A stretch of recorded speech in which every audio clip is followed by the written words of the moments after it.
बिस्मिल्लाहिर्रहमानिर्रहीम। अस्सलाम वालेकुम। माय सेल्फ एडवोकेट मियां सदी वास्ते आज हम पढ़ने जा रहे हैं chapter number 26 of the judgment. ये फैसले के मुतल्लिक है कि जो फौजदारी अदालत है वो कैसे फैसला डिलीवर करती है, कैसे फैसला सुनाती है। इसको जो सेक्शन डील करते हैं 366 से लेकर 373 तक हम ये चैप्टर पढ़ने जा रहे हैं, सेक्शन पढ़ने जा रहे हैं। Code of criminal procedure 1898।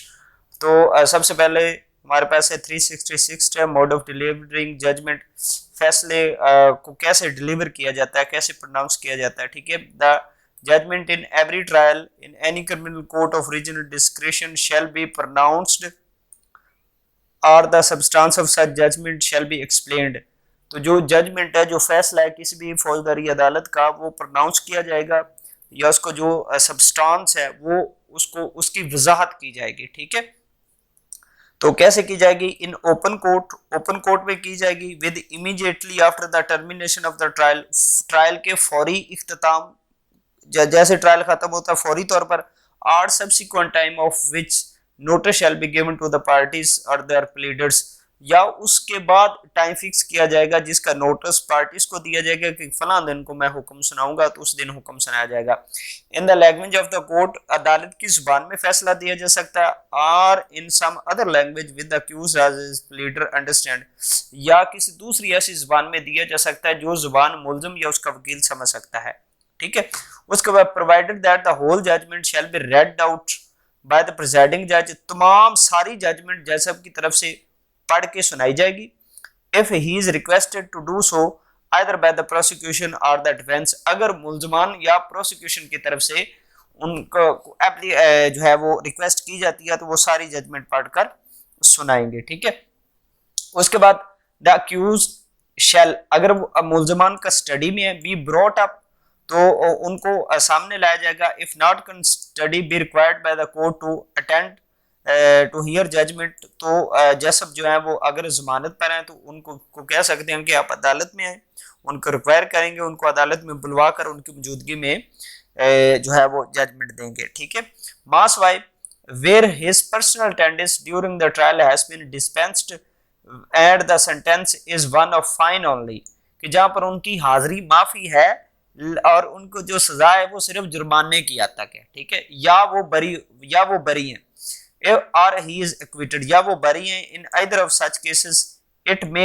delivered in the presence of accused, तो इन इस तरह के केसेस में जो जजमेंट है वो उस मुलजिम की वकील की मौजूदगी में सुनाई जाएगी। No judgment delivered by any criminal court shall be deemed to be invalid by reason only of the absence of any party और as pleader on the day from the place notified for the delivery thereof. कोई भी judgement जो है वो इस वजह से invalid नहीं की जा सकती कि उस दिन फलां पार्टी मौजूद नहीं थी या फलां वकील मौजूद नहीं था। ठीक है, उसके बाद जनाबे वाला nothing in this section shall be constitute to the limit of any way extent of provisions of section 537 पर इसकी जो एप्लीकेबिलिटी है वो नहीं है। उसके बाद 367 है language of judgment contents of judgment. ठीक है, तो जो जजमेंट है उसकी जो जबान है वो कैसी होनी चाहिए, वो क्या होनी चाहिए? एवरी सच जजमेंट, हर जजमेंट जो है, ठीक है, be written in the presiding officer, judgment जो प्रिजाइडिंग ऑफिसर है वो जैसा वो लिखेंगे। ठीक है, or from the dictation of such presiding officer, या वो डिक्टेट करके लिखवाएंगे इन लैंग्वेज ऑफ कोर्ट, अदालत की जबान में या इंग्लिश में। And shall contain the points, और पॉइंट्स उसमें पॉइंट टू पॉइंट चीजें बताई जाएंगी, डिटर्मिनेशन डिसीजन बताया जाएगा पॉइंट टू पॉइंट। ठीक है, फैक्ट्स के हवाले से रीजंस ऑफ द डिसीजन, फैसले की वजूहात लिखी जाएंगी। एंड शैल बी डेटेड, उस पर डेट और जैसब के साइन होंगे, ओपन कोर्ट में सुनाई जाएगी, प्रोनाउंसमेंट के वक्त उस पर साइन होंगे। And where it is written by not written, अगर वो जैसब की अपने हाथ से नहीं लिखी गई, डिक्टेट किया गया, तो फिर हर जो जजमेंट का हर पेज है वो जैसब साइन करेंगे। ठीक है, it's specify the offence, judgment में जो है वो मुकम्मल तौर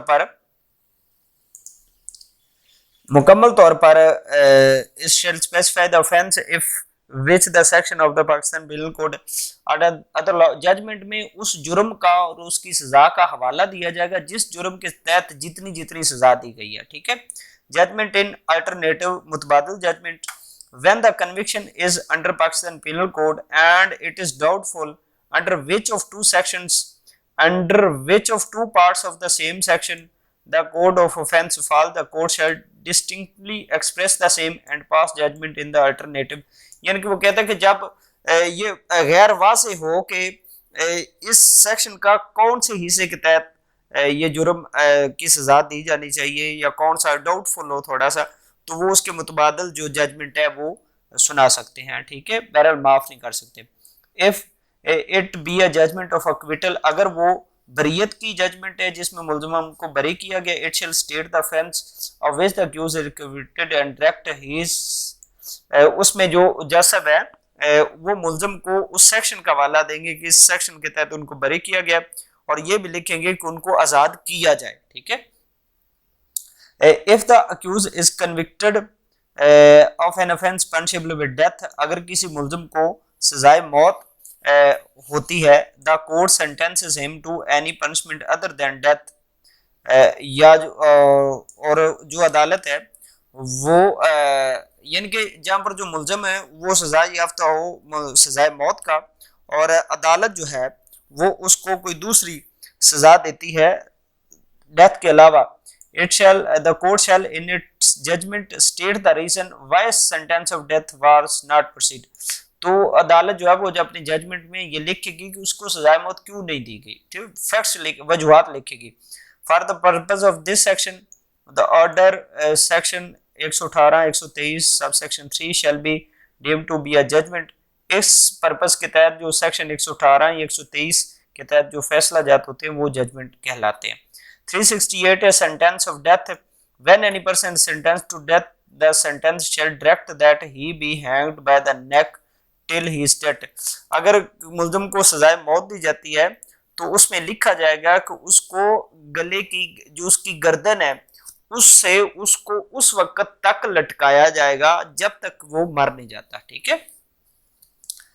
उसके बाद 369 है कोड ना टू अल्टर जजमेंट, जो कोर्ट है वो अपनी जजमेंट जो है वो अल्टर नहीं कर सकती, तब्दील नहीं कर सकती, ठीक है। अगर कोई क्लैरिकल मिस्टेक हो तो क्लैरिकल मिस्टेक की हद तक वो उसको ठीक कर सकती है, ठीक है, वैसे वो तब्दील नहीं कर सकती।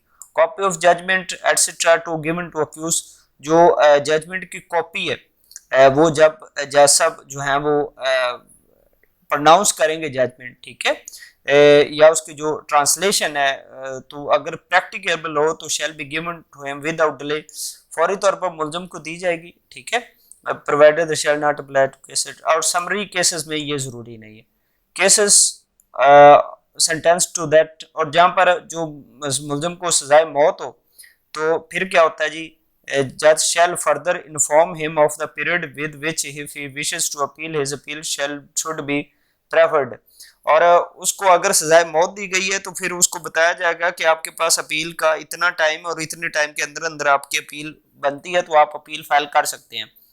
उसके बाद सेक्शन 372 है judgment when to be translated, जब कब जो जजमेंट है उसका जो है उसकी ट्रांसलेशन की जाएगी।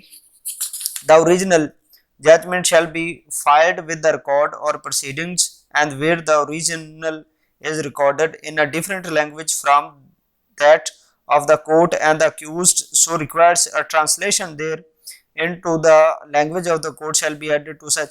तो उनकी जो अगर मुल्ज़िम चाहेगा तो उसकी जो एक ट्रांसलेशन है वो भी साथ में कर दी जाएगी।